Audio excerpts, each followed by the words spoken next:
Hey everyone. Sorry it's been a really long time, but haven't seen a whole lot of movies the past year. Saw The Hobbit, The Avengers, maybe one more. Anyways, went and saw The Oz, Great and Powerful today, and pretty good. Pretty good. Obviously, it's not going to be a masterpiece, but considering that I've been a fan of The Wizard of Oz, more Return to Oz for... When did that come out? Probably 20 some years. So I was like, alright, we had movie tickets that we could use for anything. So I'm like, alright, let's go see it. Did not see it in 3D. Everybody's saying, oh, go see it in 3D. No, thanks. I like my movies 2D. That makes them a movie. Anyways, we'll go quickly through the like 3, 4 trailers that I can remember. There was one for the new Tom Cruise movie, and it's just Tom Cruise being Tom Cruise in a Tom Cruise universe. Only somehow all of that facial stuff done, he actually does look younger. I'm kind of surprised by that, but other than that, yeah, I, I, I don't care about Tom Cruise. I The story looks like it might be interesting, but I don't know if I can get past Tom Cruise right now. I did see a preview for the Caveman Meet the Oogs or Oodas or something, and after watching some of uh, Doug's DreamWorks I think that one might be alright. I have not caught up on the DreamWorks stuff since everybody decided that CG is the only way to go.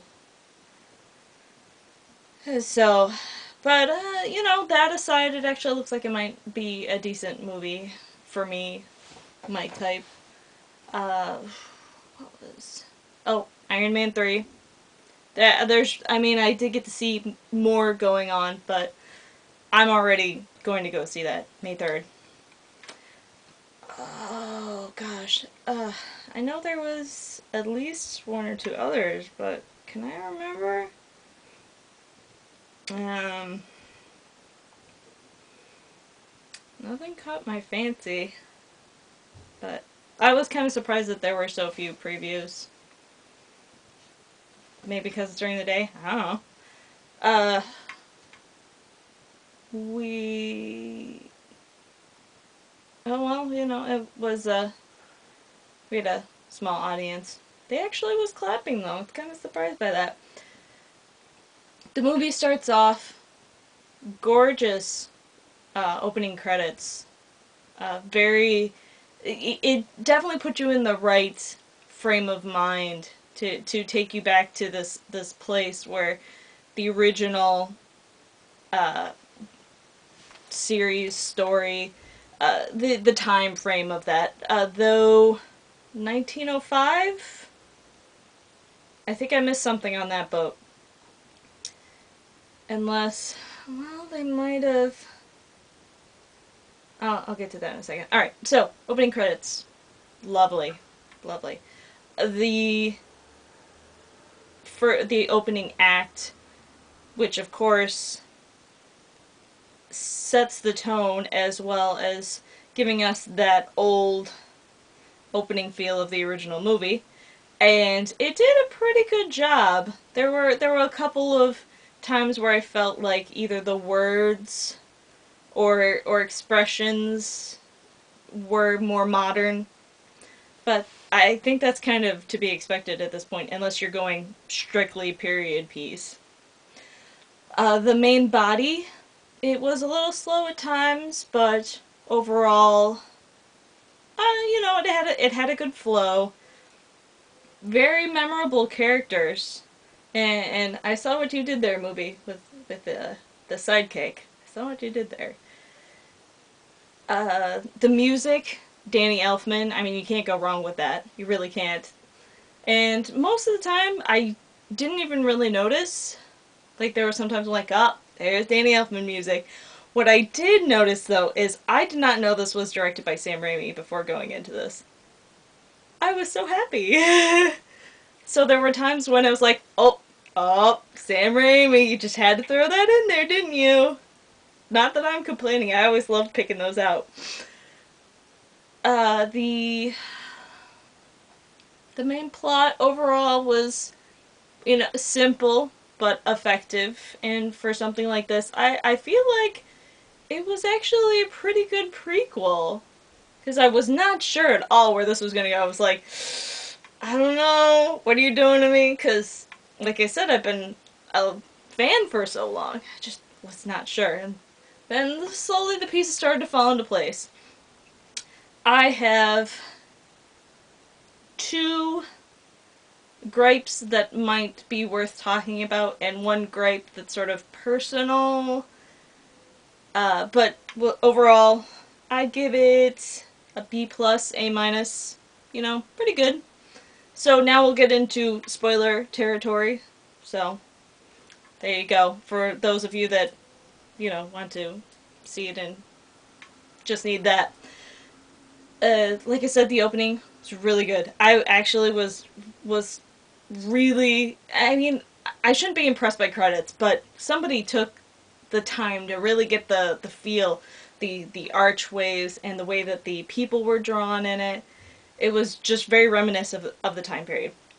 Then it opens up in 1905. Wait, 1905? If they're going with the original 1939 movie and it takes place before then, okay. Okay.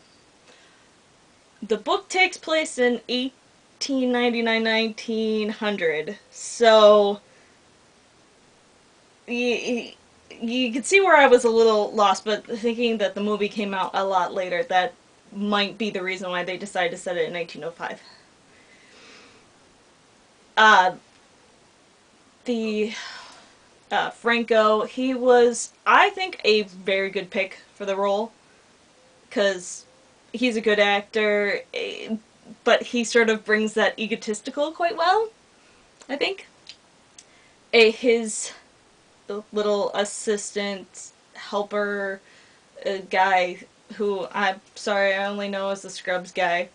I didn't even recognize him at first, but I'm like, I know that voice. I know that voice. Oh, that's right, he was in Scrubs. He did a very good job, and I would like to see him do more stuff.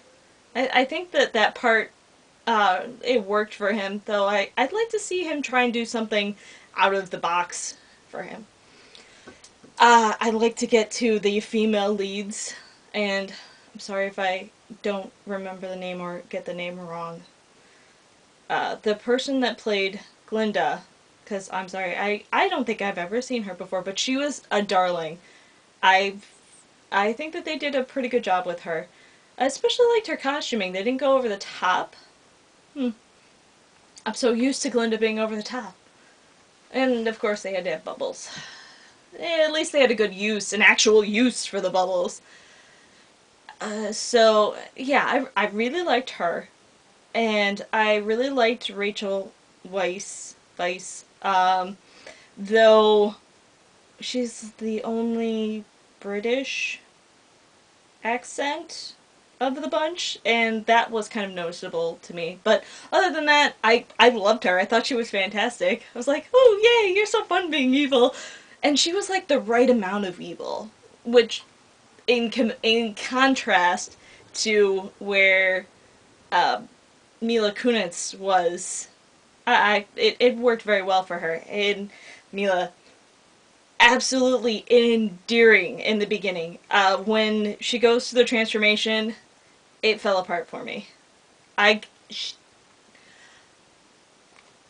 I can't believe her. as a Wicked Witch unless she's screaming. That was the only time, because she yelled a few times. I was like, yeah, okay, I'll give it to you there. But when she's just doing her talking, trying to be menacing, lost. It was lost on me. I was like, oh, that looks like CG. That doesn't. Oh, it looks like they used CG again. That part didn't work for me. And I could see where they were trying to go. I felt like, I don't know. It might have actually been more interesting to cast someone else just for that part of the role. But I don't know. They thought it worked, so. Uh, those were my two big gripes. The other part was the use of Thomas Edison being this really great man. I'm not saying he wasn't a great man, but he wasn't the first in his field. Why is it wrong to talk about Tesla? Did I miss something? Like I said, that one's more personal. If they could have, I don't know, done that a little bit differently, this movie would have been maybe just a little bit higher on my list. But it was a fun time. I really enjoyed it. Yeah. Oh, I loved the China doll. She was so freaking adorable. She felt like a real child, even though she was CG. They did. I mean, except when he's holding her. That was noticeable. Was it so hard to like have him actually pick up a doll or something? I don't know. I don't understand CG still. I may never. I was impressed with some of it. Like when I was looking at the monkeys. You know, that all the hairs on that and the look around the nostrils. I was actually really impressed with that. But some of the other stuff, the butterflies, all that, oh, that was also. I had one other little problem with when he transitions into Oz and we get all the color. Okay, they made a big deal about it in the original movie, make a big deal about this, but I feel like they went over the top.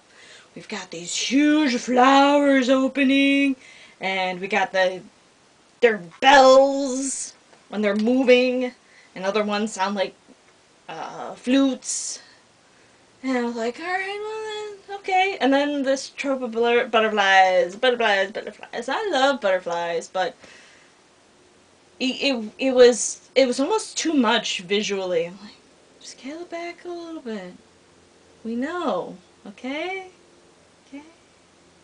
I mean, and some really nice sweeping lands. So I mean, they were working it.